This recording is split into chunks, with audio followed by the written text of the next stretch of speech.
Hello my futures toppers. क्या हाल चाल? आप लोग मस्त होंगे, बुलंद होंगे और स्वस्थ होंगे। आप सभी को एक अमर सर का नमस्कार। आप लोगों को मैं स्वागत करता हूँ सनातन क्लासेस के एक छोटा सा म्यूजिक प्लेटफॉर्म पर। और बच्चों, मैं आप लोगों को कुछ दिन पहले से पढ़ाने लगा हूँ फिजिक्स। तो फिजिक्स में आप लोगों को मजा आ गया होगा। तो बच्चों, आज जो होने वाला लेक्चर नंबर लगभग 6 होगा, लेक्चर 6 होगा। हाँ, लेक्चर 5 आप लोग जो है अच्छा से पढ़ लिए होंगे और अपने दोस्तों को शेयर कर दिए होंगे। आप लोग सब्सक्राइब भी किए होंगे, आप लोग लाइक भी किए होंगे। बस आप लोगों से यही नम्र निवेदन है कि आप हमारे अंदर जो है मोटिव जगाइए। आप लोग मोटिव कैसे जगा सकते हैं? मोटिव जगाने के लिए आपको एक चीज़ करना पड़ेगा, वो है सब्सक्राइब, लाइक और कमेंट। ये तीनों चीज़ अगर आप कीजिएगा तो मेरे अंदर भी एक जुनून जगेगा, तो जिससे क्या होगा, मैं और वीडियो बनाने की कोशिश करूँगा। तो बच्चों, हम लोग जो है फिजिक्स स्टार्ट किए हुए थे। कल जो है फिजिक्स हम लोगों ने पढ़ा था समदर्पण के, दर्पण क्या होता है। तो बच्चों, हम जो है पिछला चैप्टर का रिवीजन करते हैं, उसके बाद जो फिर एक नया चैप्टर स्टार्ट करते हैं। तो आज जो होने वाला है आपका लेक्चर नंबर 6। ठीक है, चलिए। आपका चैप्टर है प्रकाश का परिवर्तन। प्रकाश का परिवर्तन लेक्चर नंबर आपका होने वाला है 6। पहले हम लेक्चर 5 को रिवीजन करते हैं। लेक्चर 5 को रिवीजन करते हैं। ठीक है, लेक्चर जो आपको होने वाला 5, लेक्चर 5 को हम क्या करते हैं, रिवीजन करते हैं। लेक्चर 5 में हम लोगों ने क्या पढ़ा? दर्पण क्या होता है। दर्पण क्या होता है? पारदर्शी पदार्थ का वह टुकड़ा जिसका एक भाग रजित किया हुआ होता है। जिसका एक भाग क्या होता है? रजित किया हुआ होता है, उसे हम दर्पण कहते हैं। दर्पण दो प्रकार के होते हैं, एक समतल दर्पण, एक गोलीय दर्पण। तो सबसे पहले हम लोगों ने पढ़ा समतल दर्पण क्या होता है। तो समतल दर्पण बच्चों क्या होता है? जिसका प्रवर्तक सतह क्या हो? एक समान या समतल हो। क्या हो? प्रवर्तक सतह क्या हो? समतल हो, उसे समतल दर्पण कहते हैं। उसके बाद हम लोगों ने पढ़ा समतल दर्पण द्वारा बनने वाला प्रतिबिंब क्या होता है। क्या पढ़ा है? हम लोग पढ़े हुए हैं कि समतल दर्पण द्वारा बनने वाला प्रतिबिंब कैसा होता है। तो आप लोग बताइए, समतल दर्पण द्वारा बनने वाला प्रतिबिंब क्या होता है? पहला हम लोगों ने पढ़ा, ये जो होता है सीधा, क्या होता है? सीधा होता है, आभासी प्रतिबिंब होता है। इसे पर्दों को प्राप्त नहीं किया जाता है, दर्पण के पीछे बनता है। किसके पीछे बनता है? दर्पण, क्योंकि आभासी प्रतिबिंब, इसी कारण। उसके बाद इसका जो होते हैं वस्तु की दूरी या प्रतिबिंब की दूरी दोनों का बराबर होता है। ये जो होते हैं वस्तु के आकार के प्रतिबिंब बनाते हैं। अगर 5 फीट का बोले तो 5 फीट का कोई अगर वस्तु है तो भी 5 फीट का ही दिखा देगा। बस इतना ही है। और एक टॉपिक और है कि समतल दर्पण का उपयोग। समतल दर्पण का उपयोग हम लोग चेहरा देखने में करते हैं। घर सब में जो है ना, घर में, या आप लोग देखिएगा जैसे बड़ा बड़ा मॉल या साड़ी जो होता है उस दुकान में जो होता है लगा हुआ होता है। तो आप लोग जो है देखे होंगे, अपने घर में यूज करते हैं, जो समतल दर्पण कहते हैं। अगला हम लोगों ने पढ़ा गोलीय दर्पण। क्या पढ़ा? गोलीय दर्पण। तो गोलीय दर्पण क्या होता है बच्चों? गोलीय दर्पण मतलब होता है वह दर्पण जिसका खोखला गोला भाग हो। जिसका क्या हो? खोखला गोला भाग हो, उसे गोलीय दर्पण कहते हैं। और गोलीय दर्पण के विभिन्न पद के बारे में पढ़ा। जैसे गोलीय दर्पण के विभिन्न पद के बारे में, तो गोलीय दर्पण में क्या था, एक फिगर हम बनाते हैं, तब पूरा रिवीजन कर लेंगे। ये गोलीय दर्पण है, इसका एक परावर्तक सतह हम कर दिए। पहले हम लोगों को पढ़ा ध्रुव क्या होता है। ध्रुव को हम पीछे सूचित करते हैं, क्या कहते हैं? गोलीय दर्पण के मध्य बिंदु भाग को हम ध्रुव कहते हैं। गोलीय दर्पण के मध्य बिंदु भाग को ध्रुव कहते हैं। यहाँ पर गोलीय दर्पण खोखले गोलीय भाग में जो केंद्र होता है, जो केंद्र होता है उसे हम क्या कहते हैं? वक्रता तिर्जा कहते हैं। क्या कहते हैं? वक्रता तिर्जा कहते हैं। क्या कहलाती है? वक्रता तिर्जा। उसके बाद हम लोगों ने पढ़ा प्रधान अक्ष क्या होते हैं। प्रधान अक्ष क्या होते हैं? ध्रुव, ध्रुव और वक्रता केंद्र को, ध्रुव और वक्रता केंद्र को मिलाने वाली सरल रेखा प्रधान अक्ष कहलाती है। क्या कहलाती है? प्रधान अक्ष कहलाती है। क्या कहलाती है? प्रधान अक्ष कहलाती है, या मुख्य अक्ष कहलाती है। उसके बाद हम लोगों ने पढ़ा, जैसे ये रेखा यहाँ से निकला, ये निकला और ये निकल गया, ये हो गया। उसके बाद हम लोगों ने पढ़ा फोकस। क्या है? फोकस। फोकस, फोकस से क्या होता है? फोकस होता है समांतर आपतित किरण प्रवर्तन के बाद, समांतर आपतित किरण प्रवर्तन के बाद परावर्तन के बाद एक बिंदु पर मिलती है या मिलती हुई प्रतीत होती है, उसे फोकस कहते हैं। क्या कहते हैं? फोकस कहते हैं। फोकस दूरी क्या होता है? ध्रुव और ध्रुव और ध्रुव और फोकस के बीच की दूरी फोकस दूरी कहलाती है। फोकस दूरी क्या है? तो वक्रता त्रिज्या, ध्रुव और वक्रता केंद्र के बीच की दूरी, ध्रुव और वक्रता केंद्र के बीच की दूरी क्या कहलाती है? वक्रता त्रिज्या कहलाती है। हम लोग कल जो है इतना ही पॉइंट पढ़े हुए थे। आज जो हम जो है स्टार्ट करने वाले हैं आप लोगों को गोलीय दर्पण। गोलीय दर्पण के प्रकार, टाइप्स ऑफ स्फेरिकल मिरर। तो बच्चों यहाँ तक आप लोग नोट डाउन कर लिए होंगे और आप लोग जो है पेन पेपर निकाल लीजिए। हम भी लिखेंगे, आप भी लिखिएगा। दोनों आदमी एक साथ मिलकर मेहनत करते हैं और इस चैनल को जो है ज़्यादा से ज़्यादा शेयर करते हैं और बढ़ाते हैं। बस आप ही लोग जब तक नहीं साथ दीजिएगा तब तक ये चैनल ग्रोथ करने वाला है नहीं। बस आप लोग ज़्यादा से ज़्यादा सब्सक्राइब कीजिए और लाइक कीजिए। बस आप लोगों से एक यही नम्र निवेदन है। तो ठीक है बच्चों, तो तब तक जो है हम अब जो है स्टार्ट करते हैं। ठीक है, दर्पण क्या होता है?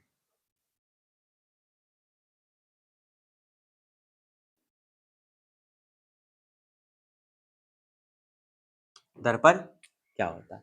दर्पण हम लोगों ने पढ़ दिया गोलीय दर्पण के प्रकार।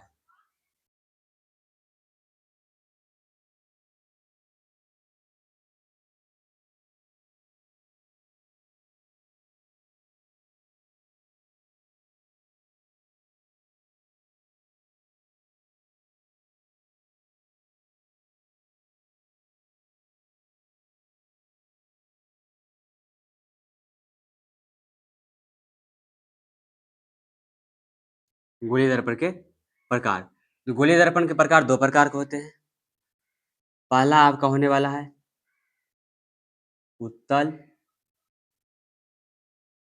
दर्पण। क्या होने वाला है आपका? उत्तल दर्पण। इसे जो होते हैं हम कॉनकैव मिरर भी कहते हैं। क्या कहते हैं? कॉनकैव मिरर, इंग्लिश में कॉनकैव मिरर, कॉनकैव मिरर। दूसरा होता है आपका अवतल दर्पण।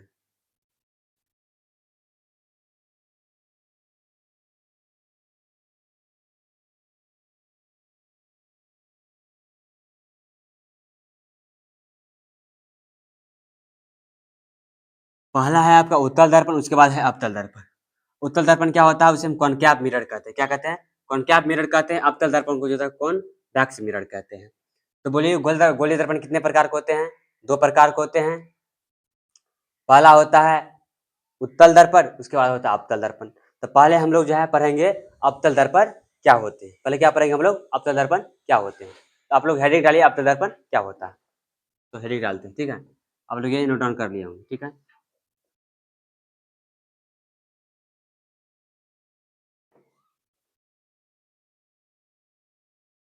उत्तल दर्पण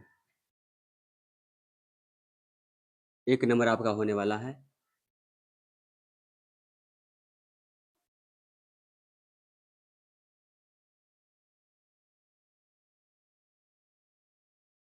उत्तल दर्पण क्या होता है?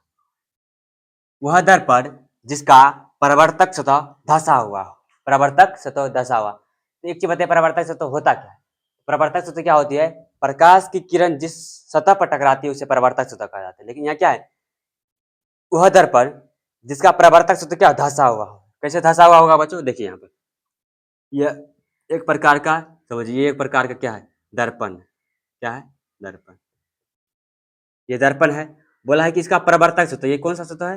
परावर्तक सतह। कौन सा सतह है? परावर्तक सतह है। कौन सा सतह है? परावर्तक सतह है। तो बोला है परावर्तक सतह क्या धंसा हुआ हो। यह परावर्तक सतह के समांतर में है। तो परावर्तक सतह क्या धंसा हुआ कैसे होगा? यही है परावर्तक सतह, इसको धंसा हुआ दिख रहा है। धंसा हुआ नजर आ रहा है आपको? क्या है? धंसा हुआ है। इसका परावर्तक सतह क्या हो? धंसा हुआ। परावर्तक सतह में रजित क्या भाग होता है? ये क्या है? परावर्तक सतह। जिसका परावर्तक सतह धंसा हुआ हो उसे हम कहते हैं उत्तल दर्पण। तो लिखिए आप लोग ऐसा दर्पण, ऐसा दर्पण हम लोग बच्चों लिखते हैं ऐसा दर्पण जिसका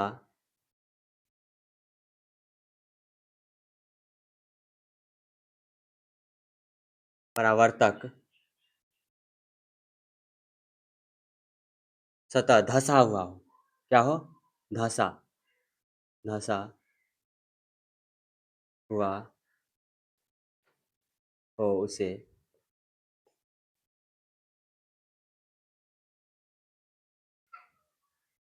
उत्तल दर्पण कहते हैं। क्या कहते हैं, उत्तल दर्पण। ऐसा दर्पण जिसका परिवर्तक सतह क्या हो, धसा हुआ हो, ऐसा दर्पण जिसका परिवर्तक सतह क्या हो, धसा हुआ हो, उसे कहते हैं उत्तल दर्पण। क्या कहलाती, मतलब उत्तल दर्पण क्या होती है, उत्तल दर्पण। बच्चों यहाँ तक आप लोगों को समझ में आ गया होगा उत्तल दर्पण क्या होता है। तो उत्तल दर्पण क्या होता है, ऐसा दर्पण जिसका परिवर्तक सतह धसा हुआ हो उसे उत्तल दर्पण कहते हैं। अब हम लोग जानते हैं उत्तल दर्पण का, उत्तल दर्पण द्वारा बनने वाले प्रतिबिंब, जिस प्रकार हम लोगों ने पढ़ा था समतल दर्पण द्वारा बनने वाले प्रतिबिंब क्या होता है। समतल दर्पण द्वारा बनने वाला प्रतिबिंब क्या सब था, आभासी था, सीधे थी और पर्दे प्राप्त नहीं किया जा सकता है। उसी प्रकार उत्तल दर्पण द्वारा बनने वाले प्रतिबिंब जो है सीधा है, आभासी है और वस्तु के सदैव छोटा होता है। आइए हम लोग पढ़ते हैं कि उत्तल दर्पण द्वारा बनने वाले प्रतिबिंब, उत्तल दर्पण द्वारा बनने वाले, उत्तल दर्पण द्वारा ने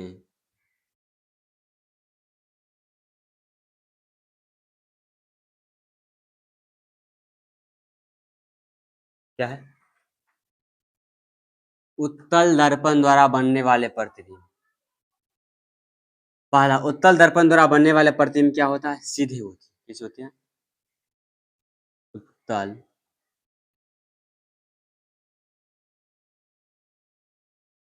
दर्पण द्वारा बनने वाले सीधी, कैसी होती है, सीधी होती है, सीधे होती है, सीधे। ये चित्र है, किसका चित्र है, किसका चित्र है, चित्र है उत्तल दर्पण, किसका है, उत्तल दर्पण का चित्र, किसका है, उत्तल दर्पण। पहला कि उत्तल दर्पण द्वारा बनने वाले प्रतिबिंब सीधा है। हमको पता है अगर सीधा प्रतिबिंब है तो इसे पर्दों को प्राप्त नहीं किया जा सकता। कैसे पर्दों को प्राप्त किया जा सकता है, नहीं किया जा सकता है। तो ये सीधा है, सीधा होने के कारण क्या होगा, आभासी प्रतिबिंब। यहाँ पे जो होता है आभासी प्रतिबिंब होता है। कैसा होता है, आभासी,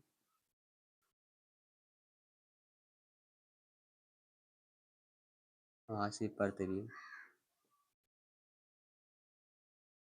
होता है। कैसा होता है, आभासी प्रतिबिंब होता है।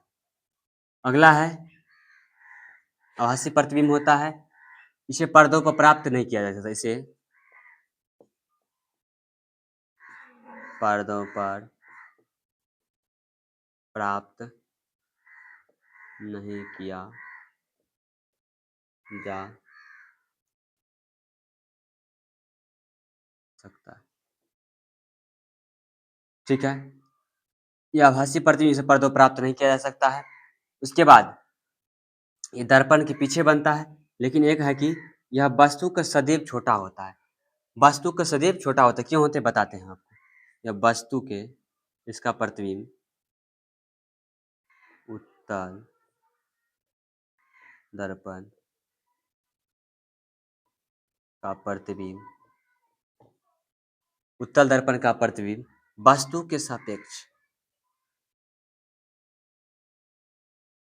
वस्तु के सापेक्ष, वस्तु के सापेक्ष, उत्तल दर्पण का प्रतिबिंब वस्तु के सापेक्ष छोटा होता है। क्या होता है,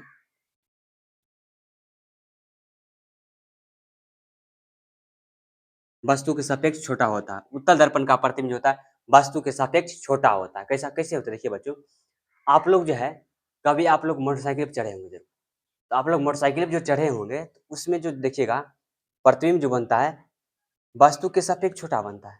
वो दिखाई देता है लेकिन बाहर में दिखाई देता है इतना बड़ा है, लेकिन वो उत्तल दर्पण में देखिएगा तो इतना दिखाई देता है। इसीलिए इसका प्रयोग जो होता है वाहनों के साइड मिरर के रूप में प्रयोग किया जाता है। इसके रूप में वाहनों के साइड मिरर के रूप में प्रयोग किया जाता है और पश्च दृश्य देखने के लिए किया जाता है और स्वर कुकर में प्रयोग किया जाता है। तो अब इसका जानेंगे इसका प्रयोग मतलब इसका उपयोग कहाँ किया जाता है, इसका उपयोग कहाँ किया जाता है। तो आप लोग हेडिंग डालिए इसका उपयोग। इससे उपयोग से पहले जान लेते हैं इसका क्या सब काम है। तो बच्चों आपसे पूछेगा उत्तल दर्पण क्या होता है। ऐसा दर्पण जिसका प्रवर्तक सतह धंसा हुआ हो उसे उत्तल दर्पण कहते हैं। क्या कहते हैं? इस प्रकार ये चित्र बना दीजिएगा। ठीक है। अब उत्तल दर्पण द्वारा बनने वाला प्रतिबिंब, उत्तल दर्पण द्वारा बनने वाला प्रतिबिंब क्या होता है? सीधा होता है। क्या होते हैं? सीधे होती है। आभासी प्रतिबिंब होता है। आभासी प्रतिबिंब होता है। क्या होता है? आभासी प्रतिबिंब। इसे पर्दों पर प्राप्त नहीं किया जा सकता। कैसे पर्दों पर प्राप्त किया जा सकता है? अभी तो बताइए। नहीं किया जा सकता। उत्तल दर्पण प्रतिबिंब वस्तु के सापेक्ष छोटा होता है। वस्तु के सापेक्ष क्या होता है? छोटा होता है। पूछेगा कि वस्तु के सापेक्ष छोटा किसका प्रतिबिंब होता है? उत्तल दर्पण का प्रयोग होता है, क्योंकि इसका प्रयोग इतना बड़ा दर्पण में बहुत बड़ा वस्तु भी दिखाई देता है। दिखाई देता है कि नहीं दिखाई देता है? इसी प्रकार है उत्तल दर्पण, यही है। ठीक है। अब पढ़ते हैं उत्तल दर्पण का उपयोग कहाँ है। आप लोग इसको नोट डाउन कर लीजिए, फिर आगे हम बताते हैं उत्तल दर्पण का उपयोग कहाँ है।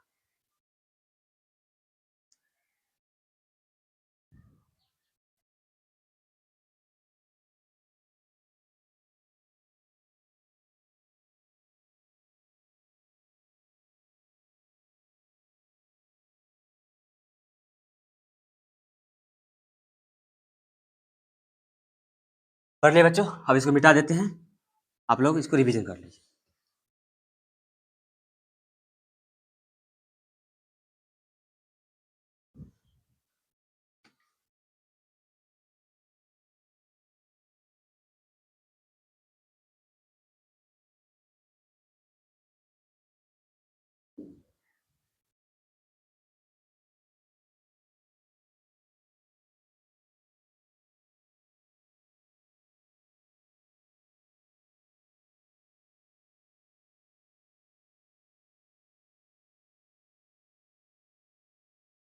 अब पढ़ते हैं उत्तल दर्पण का उपयोग।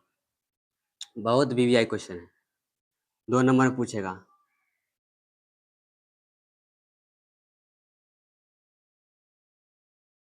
चलिए आपको बीएमएस कर देंगे। बीएमएस ब्रेन में सेट कर देंगे सीधे बीएमएस का।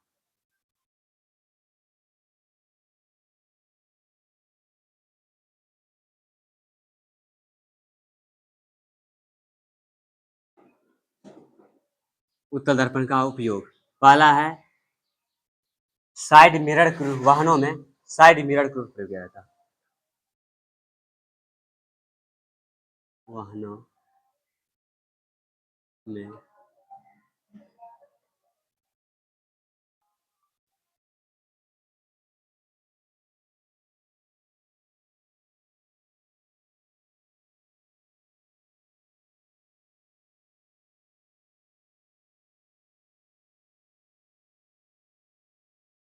वाहनों में साइड मिरर के रूप में प्रयोग के रूप में किया जाता है। मतलब वाहनों में साइड मिरर के रूप में प्रयोग किया जाता है या उपयोग। अगर पता है वाहनों में जैसे साइड मिरर के रूप में प्रयोग किया जाता है, किसके वाहनों के रूप में? साइड मिरर के रूप में प्रयोग किया जाता है। तो आप लोगों को पता होगा कि कहाँ कहाँ किया जाता है। पहला ये हो गया। दूसरा आपका है शोर कुकर में। कहाँ पर? शोर कुकर में प्रयोग किया जाता है। दूसरा है आपका शोर कुकर में।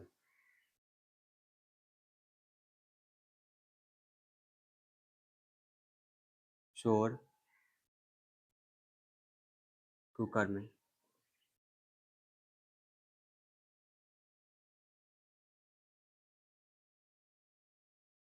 किया जाता है। उत्तल दर्पण का उपयोग कहाँ किया जाता है? वाहनों में साइड मिरर के रूप में किया जाता है और शोर कुकर में किया जाता है। तो पूछेगा कि वाहनों में साइड मिरर के रूप में प्रयोग कब किया जाता है? तो वाहनों में साइड मिरर के रूप में कब प्रयोग किया जाता है? तो वाहनों में साइड मिरर के रूप में तभी प्रयोग किया जाता है वाहनों में, क्योंकि जब पीछे से एक्सीडेंट होने से बचाया जाता था। एक्सीडेंट होने से बचाने के लिए जो होता है प्रयोग वाहनों में किया जाता है। जिससे क्या होता है उसमें जो होता है बड़ा छोटा आईना में बहुत बड़ा प्रतिबिंब दिखाई देता है। अगर इतना इतना इतना बड़ा अगर माना कि दर्पण है, इतना बड़ा दर्पण है, तो दर्पण में देखिएगा पीछे का वस्तु जो होता है बहुत बड़ा रहता है, इतना बड़ा रहता है, लेकिन दिखाई देता है एकदम पूरा एकदम दिखाई देता है साफ, कौन आ रहा है पीछे से। उत्तल दर्पण होता है। पूछेगा वाहनों में वाहनों में पश्च दृश्य देखने के लिए कौन सा दर्पण का प्रयोग किया जाता है? तो बच्चों हम बता दिए हैं कौन दर्पण का प्रयोग किया जाता है। कौन दर्पण का? उत्तल दर्पण का। और शोर कुकर में भी किसका? उत्तल दर्पण का। तो पहला आपसे पूछेगा उत्तल दर्पण किसे कहते हैं? उत्तल दर्पण का उपयोग। उत्तल दर्पण किसे कहते हैं? जिसका प्रवर्तक तो धंसा हुआ हो। उसे उत्तल दर्पण कहते हैं। अब बोलेगा इसका उपयोग, तो उपयोग क्या है आप ये बताइए, बता सकते हैं? इसका उपयोग वाहनों में स्पष्ट दृश्य देखने के लिए किया जाता है, पाला और शोर का। उसके बाद इससे बनने वाला प्रतिबिंब क्या होता है? इससे बनने वाला प्रतिबिंब सीधे होते हैं, आभासी होते हैं, वस्तु के सापेक्ष वो छोटा प्रतिबिंब बनता है, और क्या होता है, प्रतिबिंब प्राप्त नहीं किया जा सकता। बस इतना ही तक है। और उसके बाद हम लोग आप हेडिंग डालेंगे अवतल दर्पण। क्या डालेंगे? अवतल दर्पण। तो आप लोग इसको नोट कीजिए, फिर हम अवतल दर्पण पढ़ाते हैं।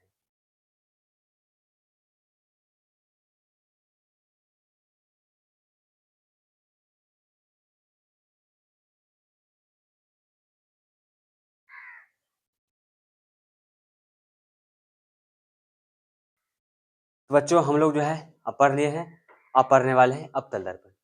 क्या पढ़ने वाले हैं? अब आप लोग जो हेडिंग डालिए अवतल दर्पण क्या होता है।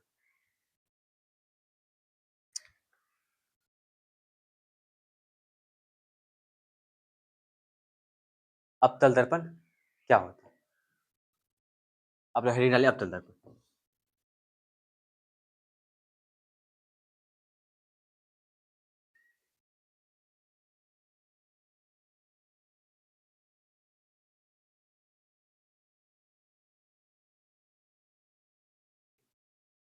ठीक है, आप लोग अवतल दर्पण डालिए।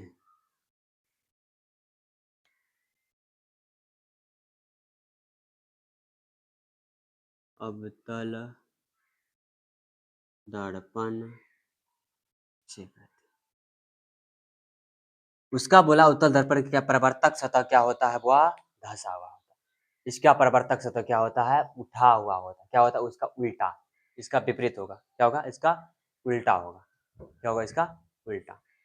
तो आप लोग इसको जो है लिखिए, ऐसा दर्पण जिसका परावर्तक सतह उठा हुआ हो, लिखते हैं। ऐसा दर्पण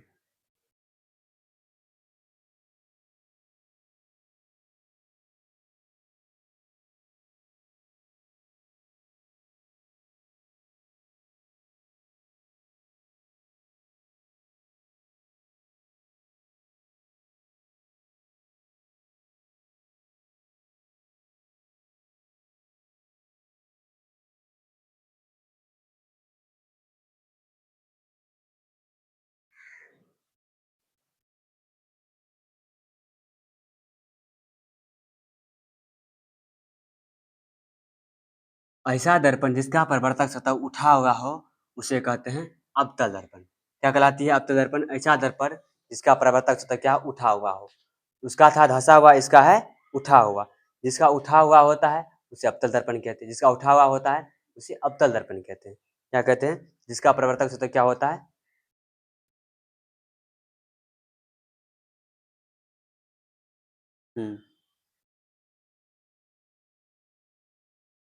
परावर्तक सतह उठा हुआ हो। इसका परावर्तक सतह क्या होता है? उठा हुआ होता है। क्या होता है? उठा हुआ होता है। इस प्रकार देखिए, ये हुआ।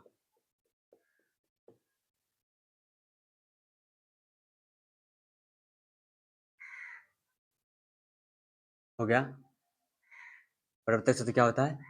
उठा हुआ होता है। तो ये हो गया। ठीक है, यहाँ तक कोई दिक्कत? तो अवतल दर्पण ऐसा दर्पण जिसका परावर्तक सतह क्या? उठा हुआ हो, उसे अवतल दर्पण कहते हैं। उसे क्या कहते हैं? अवतल दर्पण कहते हैं। अब हम लोग समझेंगे अवतल दर्पण का उपयोग कहाँ किया जाता है। अवतल दर्पण उपयोग से पहले पढ़ेंगे इससे प्रतिबिंब को कैसा बनता है। इससे प्रतिबिंब कैसा कैसा प्रतिबिंब बनता है। तो बच्चों इससे प्रतिबिंब जो होता है, देखिए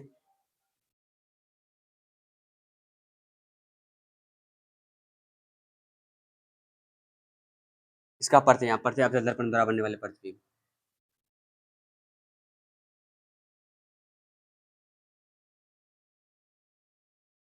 दर्पण द्वारा बनने वाले प्रतिबिंब, इसका प्रतिबिंब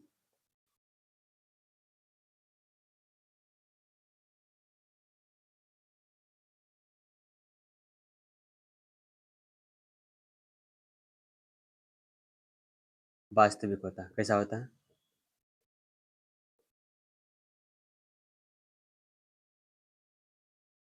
कैसा होता है?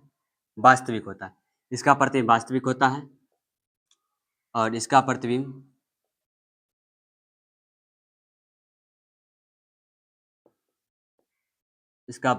उल्टा बनता है। कैसा बनता है? उल्टा बनता है। इसे पर्दोप्राप्त इसे पर्दों पर प्राप्त किया जा सकता है। इसे पर्दों पर क्या किया प्राप्त किया जा सकता है? इसका दर्पण इसका प्रतिबिंब जो होता है वास्तविक होता है, इसका प्रतिबिंब उल्टा होता है। इसे पर्दों पर प्राप्त किया जा सकता है। इसे पर्दों पर प्राप्त किया जा सकता है, उसे हम कहते हैं अवतल दर्पण। अब अगला है अवतल दर्पण द्वारा मतलब अलग-अलग जगह पर रखने पर कैसा-कैसा प्रतिबिंब बनता है। अगर अवतल दर्पण में देखिए रखी हुई वस्तु का आकृति का अलग-अलग होता है। अनंत पर रखी वस्तु जो होता है वास्तविक उल्टा और फोकस बनता है। जब किसी वस्तु को अवतल दर्पण अनंत पर रखता है तो वास्तविक जो होता है उसका उल्टा ही बनता है। उसका बाद है वस्तु को अनंत और फोकस के बीच में रखा जाता है तो प्रतिबिंब उल्टा वस्तु के छोटा और वास्तविक वक्रता केंद्र के बीच में बनता है। इतना सारा है, इतना सारा पढ़ने की जरूरत नहीं है, बस इतना ही आपको याद रखना है। क्या है? अवतल दर्पण द्वारा बनने वाले प्रतिबिंब, इसका प्रतिबिंब वास्तविक होता है, इसका प्रतिबिंब उल्टा होता है, इसे पर्दों पर प्राप्त किया जा सकता है। बस इतना ही है। उसके बाद है अवतल दर्पण का प्रयोग। अवतल दर्पण का उपयोग हम लोग कहते हैं हेडलाइट के रूप में प्रयोग करते हैं। किसके रूप में? हेडलाइट के रूप में प्रयोग करते हैं। किसके रूप में? हेडलाइट के रूप में। और एक जो है हजमाती जिसको बोलते हैं, बालू जिससे बनाया जाता है, वहाँ पे भी अवतल दर्पण का प्रयोग किया जाता है। कई बार क्वेश्चन पूछा हुआ है अवतल दर्पण का उपयोग। और इसका सौर भट्टी में प्रयोग किया जाता है। उसके बाद बहुत जगह किया जाता है। तो अब बच्चों हम पढ़ने वाले हैं अवतल दर्पण का उपयोग। ठीक है, हेडिंग डालिए।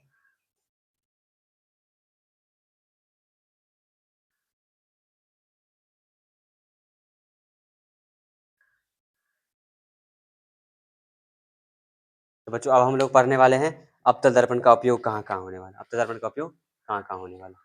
चलिए पढ़ते हैं।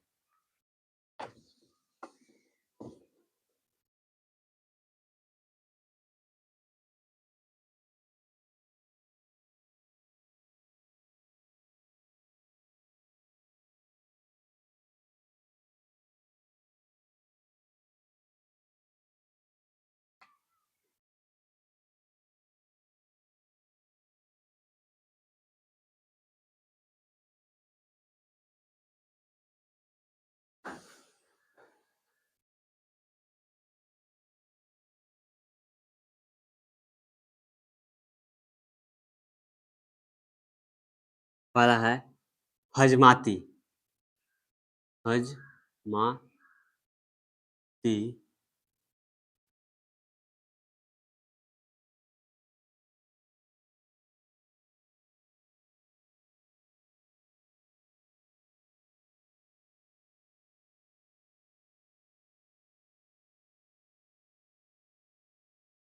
हजमाती क्या करता है? बालों को बनाने के लिए करता है, क्योंकि इसका उपयोग फोकस सीधे बड़ा और आभासी प्रतिबिंब बनता है।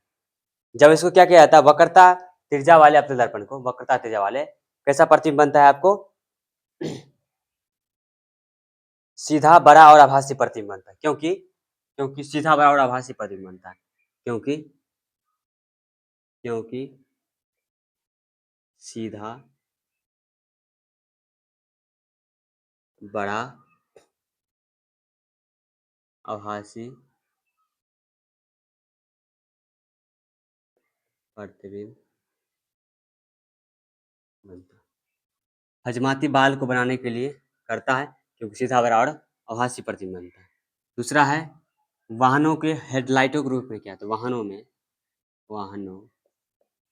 में हेडलाइट के रूप में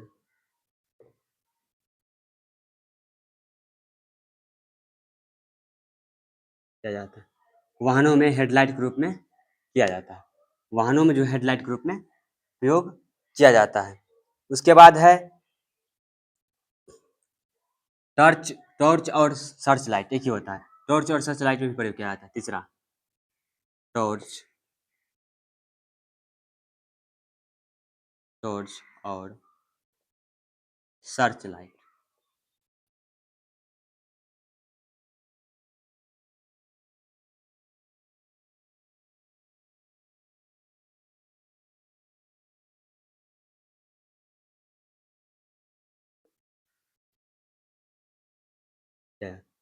उसके बाद डॉक्टर जो होते हैं, डॉक्टर नाक कान गला रोग आदि में करते हैं। डॉक्टर रोगियों को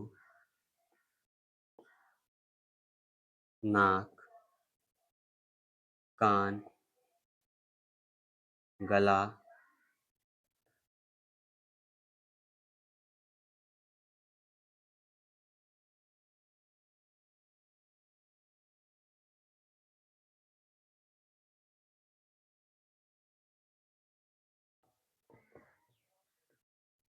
क्या कहते हैं, डॉक्टर जो रोगियों को नाक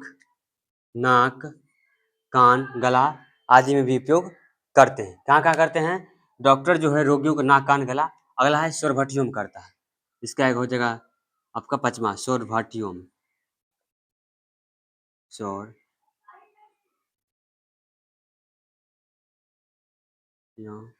में भी करते हैं। कहाँ करते हैं? सौर भट्टियों में भी करते हैं। तो डॉक्टर कहाँ करते हैं? पहला तो हजमाती बाल को बनाने के लिए करते हैं। उसके बाद है वाहनों में हेडलाइट के रूप में प्रयोग किया जाता है। टर्च और सर्च लाइट में प्रयोग किया जाता है। डॉक्टर रोगियों का नाक कान गला आदि में प्रयोग किया जाता है। सौर भट्टियों में भी इसका प्रयोग करते हैं। तो बच्चों आज जो है यही तक रहेगा। तो आज है कि उत्तल दर्पण होता है जिसका परावर्तक सतह धंसा हुआ उसे उत्तल दर्पण कहते हैं। इसका जो बनने वाला प्रतिबिंब था उल्टा था, सीधा उल्टा था, वास्तविक था और वस्तु के से पर्दों प्राप्त किया जा सकता था। अगला है बच्चों जो है इससे जो होता है वाहनों को, इसका उपयोग वाहनों के हेडलाइट के रूप में प्रयोग किया जाता है। कहाँ किया जाता है? वाहनों के हेडलाइट के रूप में प्रयोग किया जाता है। और सर्च लाइट टॉर्च उर्च होता है ना घर में, पहले जमाना में होता था, अभी भी कुछ कुछ होता है, उसमें भी प्रयोग किया जाता है। और डॉक्टर जो होते हैं नाक कान गला रोग के जो डॉक्टर होते हैं उसका भी अपतल दर्पण का प्रयोग करते हैं।